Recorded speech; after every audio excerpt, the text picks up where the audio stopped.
Hi there, class 1 and 2. It's topic day today. Can you remember what we're learning in topic at the moment? We're learning about the past, aren't we? And we're learning about an event that happened in London a long time ago called the Great Fire of London.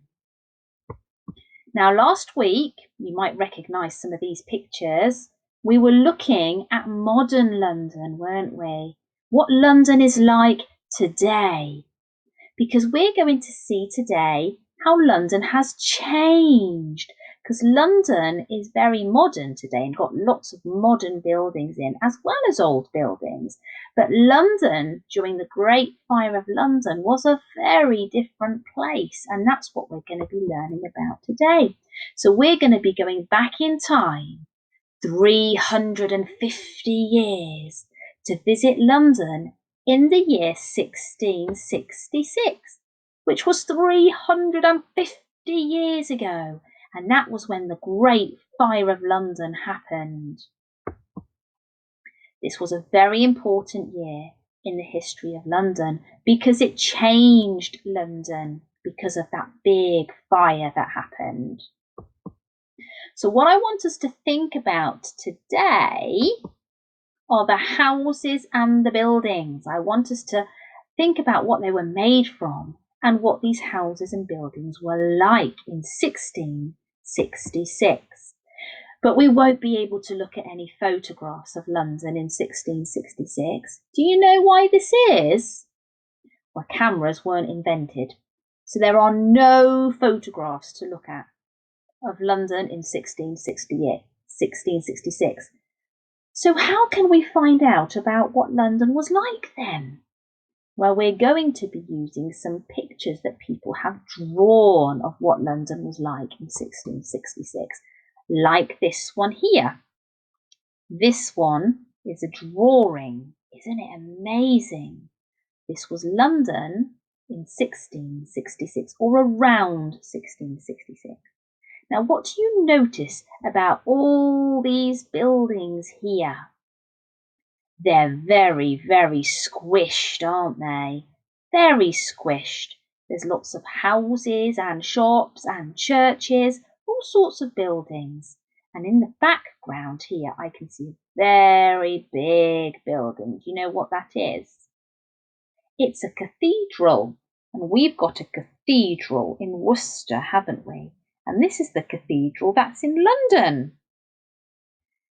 At the bottom here, I can see some water, and this is the river that runs through London. Here's a map of London around the time of 1666. Can you see the river running through the middle of the city? It's here. It's like a big long snake. Does anybody know the name of the river that runs through London? It's the River Thames. The River Thames.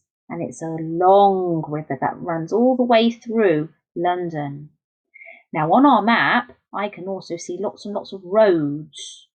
Now there are lots of roads at the top here of the city. And that's the northern part of the city. Lots and lots and lots of roads. But down here in the southern part of the city, there are not many roads at all. Now, unfortunately, when the Great Fire of London happened, it happened in the northern part. So there were lots and lots of roads with buildings in the northern part that caught fire. Can you see a bridge somewhere on the river? How many bridges can you see? I can only see one, and that is here. In 1666, there was only one bridge to get from one side of the river to the other. Now, this is that very special building we saw earlier. This was that cathedral, and it's called St. Paul's Cathedral. Now, this looks slightly different to the other picture that we saw because it's got a very tall tower. Now, unfortunately, this cathedral got damaged during the Great Fire of London, so it did look different after the fire. They had to rebuild it, and they rebuilt it slightly different. So you might see pictures of the cathedral that look a little bit different to this. Here is London again. Now I can see the cathedral in the background here. And it does look different because it hasn't got that great big spire. This is a picture that was painted after the Great Fire of London, when London had been refixed and remodelled a little bit to make it all better again. I can see the river in the foreground just here, the River Thames, and I can see some houses. I wonder what those houses are like. I wonder what they're made from. Here is a drawing of a London street around 1666. What do you think of those houses? Are they close together or are they far apart? What do you think? And I wonder what these houses are made from. Would you like to have a guess what they're made from? What do you think? Here's another picture. Now this picture is a little bit fuzzy, but it gives us a good idea as to what houses were like in 1666. What do you think they're like? Are they tall? Are they built close together? And what do you think they are made from? Now, is this a drawing, do you think? No, this is actually a photograph because this is a building that would have been built around the time of 1666, but it has survived all these years and is now still being used. So this is a photograph of what it would look like today. What do you think this house is made from? Well, I can see some bricks on this house around the windows. I can see glass that the windows are made from, and I can see lots and lots of wood. Can you see the black lines and the brown lines? All of these lines here, this is all wood. And sometimes these wooden beams were painted black, a little bit like in this house. So this is a very, very old house too. Can you see all the wooden beams have been painted black? Some of the wooden beams are even bending. Can you see this one here and this one here? It's so old, the wood has bent a little bit, hasn't it? Would you like to live in a house like that? Now this is a very special man and he is called Samuel Pepys. And he's special because he lived in London during the Great Fire.